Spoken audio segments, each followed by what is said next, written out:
Carlos Callizo. Encantado. Estamos en tu casa, en tu taller, y queremos conocer quién es este pintor, nacido en Sevilla, pero murciano desde muy pequeño. Y gracias primero por dejarnos entrar en este espacio que es tu universo creativo. Y cuéntanos, ¿quién es Carlos Callizo? Pues Carlos Callizo es un pintor desde hace muchos años que últimamente se está reconvirtiendo por avatares de la vida también en artista urbano. Y de un modo tangencial también profesor en la Facultad de Bellas Artes. ¿Desde qué momento, Carlos, tú te das cuenta, siendo niño, que lo tuyo son las artes plásticas? Pues en realidad en mi caso fue muy tardío. De hecho yo no había pintado absolutamente nada con 18 años cuando decidí la carrera que quería hacer y equivocadamente elegí arquitectura y me fui a Madrid a empezar arquitectura y allí estuve un par de años. Allí fue donde me di cuenta, allí en la asignatura que se llama análisis de formas, que tienes que dibujar, que hay un poquito también de color y tal, empecé a moverme en ese entorno y me picó el gusanillo. De hecho dejé la carrera, volví a Murcia a dedicarme a la pintura y así estuve durante muchos años sin título ninguno, simplemente como pintor autodidacta. Estamos en tu taller, en el estudio, es un espacio muy privado, muy sagrado para los artistas, es donde pasáis el tiempo, sí. Donde sufrís y donde también disfrutáis. Cuéntanos cómo es tu día a día en este taller y cómo son tus hábitos a la hora de trabajar. Bueno, pues este es el espacio efectivamente donde pasamos la vida prácticamente. Mi familia se queja muchas veces de que no hago demasiada distinción entre un lunes y un domingo, un sábado, un miércoles. Yo me levanto y pues mi primer impulso es venir aquí y de esa rutina solo me saca, por ejemplo, la facultad. En ese sentido está bien porque hay un par de días a la semana que obligatoriamente tengo que salir. Si no, yo creo que los pintores nos convertimos en ermitaños, ¿no? Estamos ahí encerrados a lo nuestro, con la cabeza ahí funcionando, haciendo de un lado para otro. No conocemos, por lo menos en mi caso, no conocemos el aburrimiento. Es imposible que yo entre en esta estancia y me aburra. Eso es imposible, siempre hay cosas que hacer. No es lo habitual en los estudios en los que estamos entrando de pintores, encontrar obras que acabarán no en una pared, colgadas, sino en una pared directamente pintadas. Tienen una doble función. Por un lado son cuadros, por otro lado son bocetos. Yo muchas veces digo, es que de este mural tengo ya preparado el boceto. Claro, la gente no se imagina que es un acrílico sobre tabla de 2 metros de eso. No, la gente no lo entiende como bocetos. Son cuadros, pero son bocetos.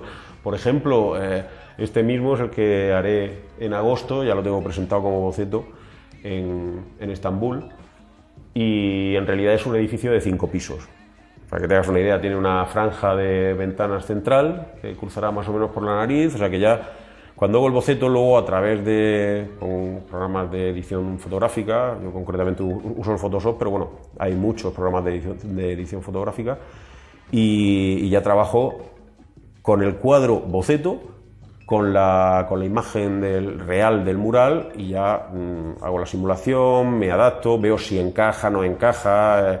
Por ejemplo, fue muy difícil hacer el encaje en el mural de La Paz, porque tiene dos franjas de ventanas que prácticamente están, no en el centro, pero en una parte importante. Entonces, costó mucho encajarlo ahí. Bueno, ahí tenéis el previo de La Paz. Luego... Bueno, ¿cómo es esa parte de trabajo en la que tienes que pasar esa tabla que mide 1 metro, 1,5 metros a una pared de esa dimensión? Esa es la parte más difícil. Te refieres al encaje, a cómo llevas... Claro, es que hay gente que utiliza, por ejemplo, proyectores. Yo no estoy en contra. Pues mira, si usas un proyector, traslada muy fácilmente... Es decir, para que la gente lo entienda, es proyectar una imagen en la pared para que tú solo en la pared puedas trazar esperas a que se haga de noche. Sí. Y entonces hay gente que utiliza un proyector normal, de estos que tenemos bien de opacos o bien un cañón láser, lo proyecta sobre la propia pared. Bueno, eso es el modo más sencillo de trasladar un dibujo a la pared. Yo lo que pasa es que me di cuenta que depender de este tipo de muletas era contraproducente, porque, por ejemplo, ¿cómo proyecto yo en un edificio de 10 pisos? Una vez que ya pasas a hacer otra escala de proyectos, no puedes usar el proyector. Entonces, más te vale tener esa capacidad de realizar el dibujo, siempre utilizando, porque sería imposible, siempre utilizando una serie de herramientas, una serie de, por ejemplo, cuadrícula, por ejemplo, no lo sé, puntos clave, que es lo que yo usé en La Paz, una serie de puntos clave, donde empieza el ojo, donde acaba el ojo, para que no se vayan las formas, pero al final haciéndolo con dibujo y sin utilizar proyector. Entonces, un día pasa de estar frente a una pared normal, de pie, a tu distancia, con unas dimensiones más o menos grandes, a tener que subirte en una grúa, manejándola tú, con un arnés, un casco, y haciendo una pared enorme. En cuanto al cambio que dices tú, es complicadísimo porque, claro, primero tienes que saber manejar una plataforma elevadora. Yo me saqué el título de operador de plataformas.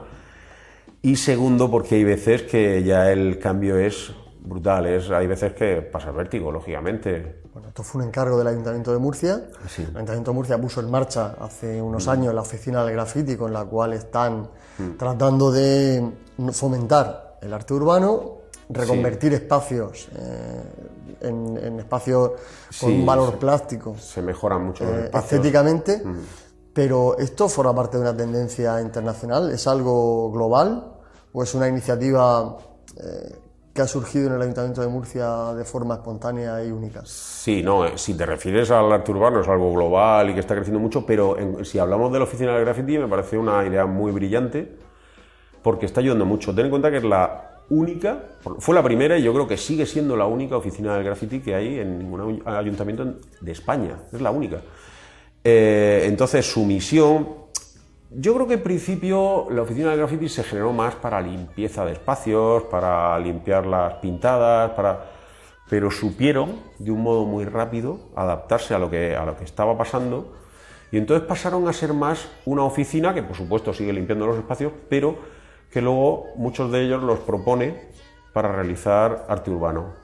E incluso está haciendo una labor de reconversión, pues cuando algún chaval que está por Murcia haciendo sus tags, poniendo su nombre, haciendo grafitis, pues le ofrecen, oye, tenemos este espacio, esta pared, te ofrecemos pinturas y están ofreciendo a gente del entorno del graffiti pasar, digamos, a una escala mayor y pasar a hacer proyectos de pintura mural.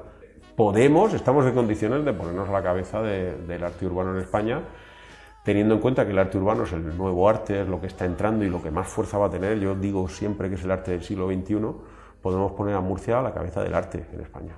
El arte urbano es el arte que se desarrolla en la calle, que está vinculado directamente con el urbanismo y con la ciudad y con la vida en la ciudad. Tú, como profesor de Bellas Artes y como doctor, explícanos la vinculación que tiene el arte urbano con el arte prehistórico y con la evolución de la pintura a lo largo de la historia. Sí, es que hay mucha controversia ahí, porque claro, la gente no entiende muy bien lo que es el arte urbano. Mira, cuando en la oficina del graffiti fueron a pedir los permisos para los primeros murales, la gente le decía que no, que los chicos estos de las capuchas y tal, como que no, si lo que queremos es otra cosa, porque pensaban que le iban a poner pintadas. Hay mucha controversia porque si bien es verdad que el arte urbano actual está evolucionando del graffiti, es una evolución del graffiti, De hecho está cambiando, estilísticamente está cambiando mucho. También es verdad que la pintura mural existe desde mucho antes de que alguien metiera pintura en un envase metálico. La pintura mural viene incluso antes de la pintura de caballetes. Lo primero que pintó el hombre fue en las paredes de las cavernas, luego en las paredes de sus construcciones, estas ya eran más lisas, y solo, bueno, digamos, a partir del siglo XV se empieza a desarrollar lo que es la pintura de caballete. Entonces, la pintura mural es muy anterior al graffiti. ¿Qué pasa? Que lo que ahora se conoce como arte urbano, sí es efectivamente evolución del graffiti. El graffiti comenzó como simplemente unos tags. Los primeros se desarrolló en Filadelfia, pero enseguida en Nueva York. De hecho, hay dudas de si fue primero en Nueva York o en Filadelfia. Y hablamos de la década de los 70, los 80, en la que simplemente eran firmas. Freddy 128. Tenía un carácter muy territorial, porque el número que siempre acompañaba al escritor, ellos se llamaban escritores, era su calle. Entonces era muy territorial. Mira, yo vengo aquí, yo tengo una amiga artista urbana, Lili Brick, que me dijo un día, me pareció muy acertado, que los primeros grafitis eran meadas de perro. O sea, yo me voy a tu barrio y te pongo mi tag. Aquello fue evolucionando, la letra fue mejorando, la caligrafía, se incorporaron efectos 3D, se incorporó el color, el sombreado. La letra empezó a tener un carácter mucho más artístico. Y poco después se incorporó el dibujo a través del cómic, al que eran muy aficionados los escritores de graffiti, y entonces ya ahí se formaron los dos pilares fundamentales del graffiti, que son caligrafía y dibujo. Pero ahora se está dando ya una evolución, digamos que ese abanico se ha abierto muchísimo. ¿Por qué? Porque ya confluye la pintura. Ahora mismo aproximadamente la mitad de los autores de arte urbano vienen de la pintura, mientras que la otra mitad vienen del dibujo o vienen directamente del graffiti.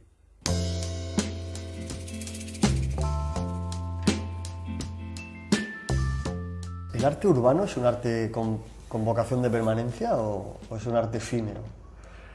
Es un arte, es que según el tipo de pintura que utilices, dura más, dura menos.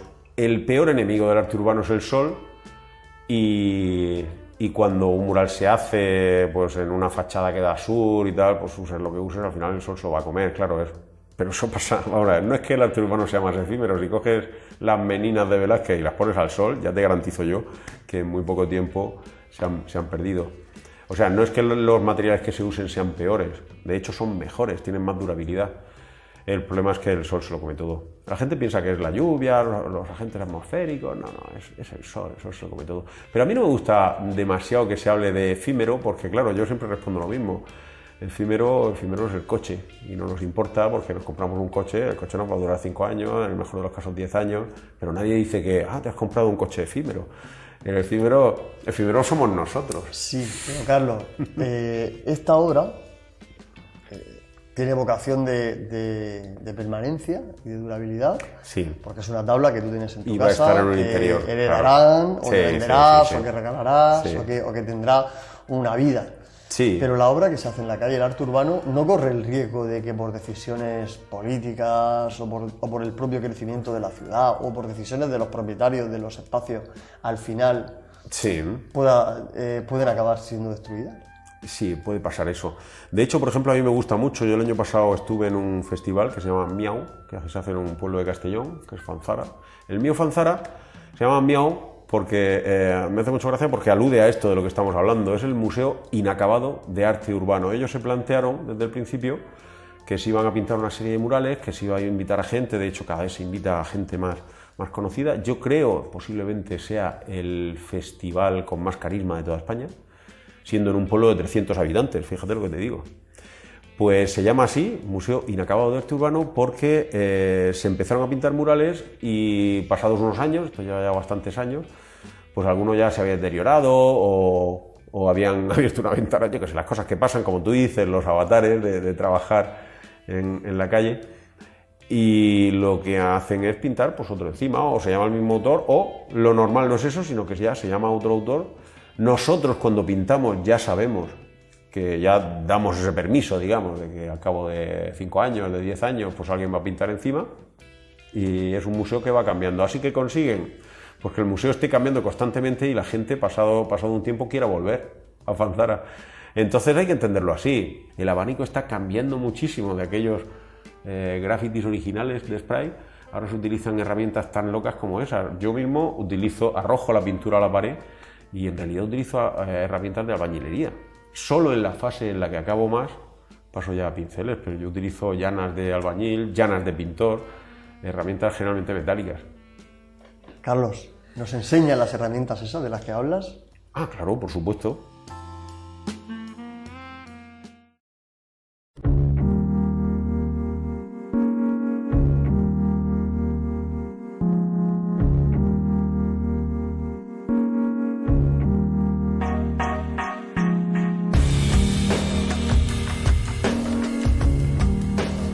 Manuela, Hola. eres la esposa de Carlos, Sí. pero no voy a hablar contigo porque eres su esposa, sino porque eres su mayor crítica.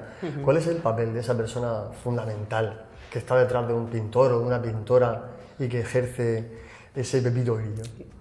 Bueno, un artista pasa muchas horas dentro del estudio y está luchando siempre, ¿no?, con la obra que está haciendo.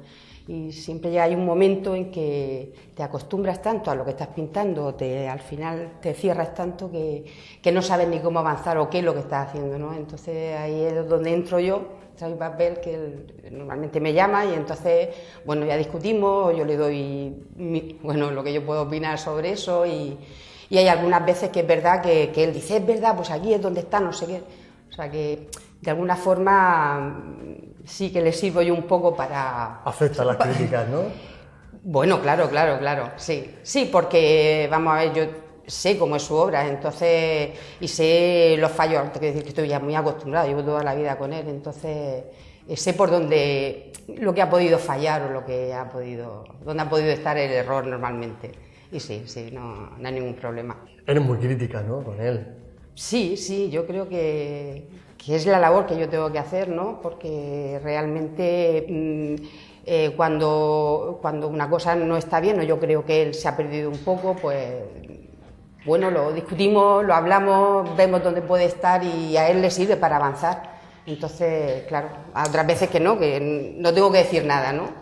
Imagino que tantos años juntos y conociendo como conoce a la persona y también al artista, colaboraréis juntos en cuanto a la preparación de muchas cosas, ¿no? O a la planificación, o en la selección de algunas obras para las exposiciones. Sí.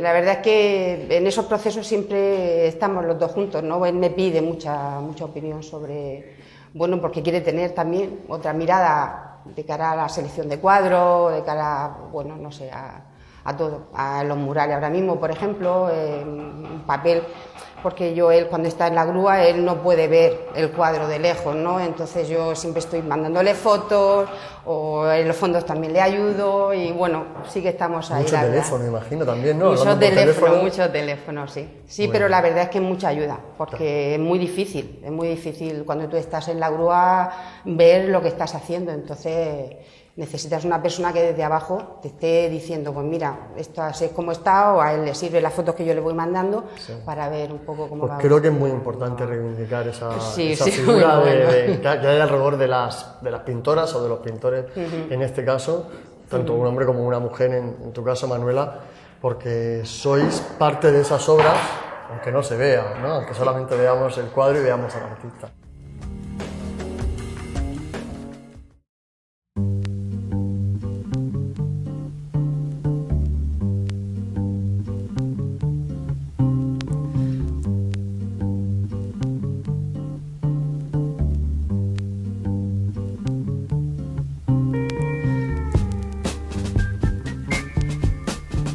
Carlos, estamos ya delante de tu obra, de tu trabajo, y antes de hablar con Manuela, te pedíamos que nos enseñaras esos materiales, esos utensilios con los que trabajabas sobre los muros y sobre las tablas. Sí.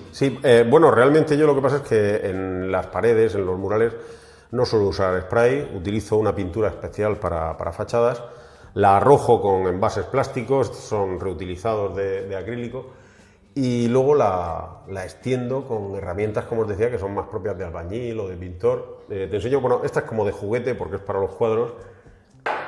En los murales normalmente utilizo herramientas, lógicamente, de un formato más grande, para avanzar más rápido. Si quieres, aquí sí podemos ver en chiquitito cómo lo hago. En la primera fase doy un color. Normalmente no me gusta trabajar con el blanco de fondo, porque a mí me gusta trabajar a la inversa, que el fondo sea bastante oscuro. Lo habitual es trabajas en un lienzo que es blanco, en un papel que es blanco y tú vas dando sombras. A mí me gusta trabajar a la inversa, que sea oscuro y yo voy dando luces. Entonces, primero he dado una base en azul, en este caso, y luego voy aplicando una serie de colores. En general, en esta primera fase yo aplico colores fríos, para luego cuando voy construyendo la cara, pues esa piel sí la voy dando en colores cálidos. Arrojo la pintura, normalmente es un poco más difícil en pared porque es más vertical y menos lisa. Normalmente, por muy lisa que parezca una pared, las paredes a exterior siempre tienen algo más de rugosidad. Entonces yo lo que voy haciendo es extendiendo, ya voy generando un fondo oscuro, generalmente bastante oscuro, que me sirve de base para luego para luego hacer el dibujo e ir aplicando las carnaciones, lo que es la piel. Y acabar haciendo, ahí ya sí me paso a pinceles, haciendo alguna parte muy terminada, incluso en un realismo fotográfico. Suele ser la mirada, suelo hacer una mirada ya muy acabada que potencia ese efecto de que la piel se separa del fondo y le da ese acabado. Lógicamente, los cuadros se van pareciendo más a los murales del mismo modo que los murales se van pareciendo más a los cuadros. Cuando trabajas en escenarios tan distintos, es un efecto curioso que van atrayéndose entre sí, con lo cual se va pareciendo más cada vez el trabajo. Y este trabajo que estás haciendo aquí, ¿cómo va a ir evolucionando? Porque no nos va a dar tiempo a poder verlo, todo el trabajo que vas haciendo, pero sí nos puedes contar qué es lo que irías haciendo y qué es lo que aparecería ahí en el futuro. Sí, en principio, bueno, aquí va a ser, yo suelo hacer generalmente rostros femeninos. Esto viene de una serie que empecé hace ya por lo menos 3 años, que pues hablando con unos amigos sobre mitología, sobre religión, incluso si miras en literatura, en cuentos infantiles, hay una figura que suele aparecer bastante, que es la del gigante. Sin embargo, estuve mirando y es rarísimo que aparezca un gigante femenino.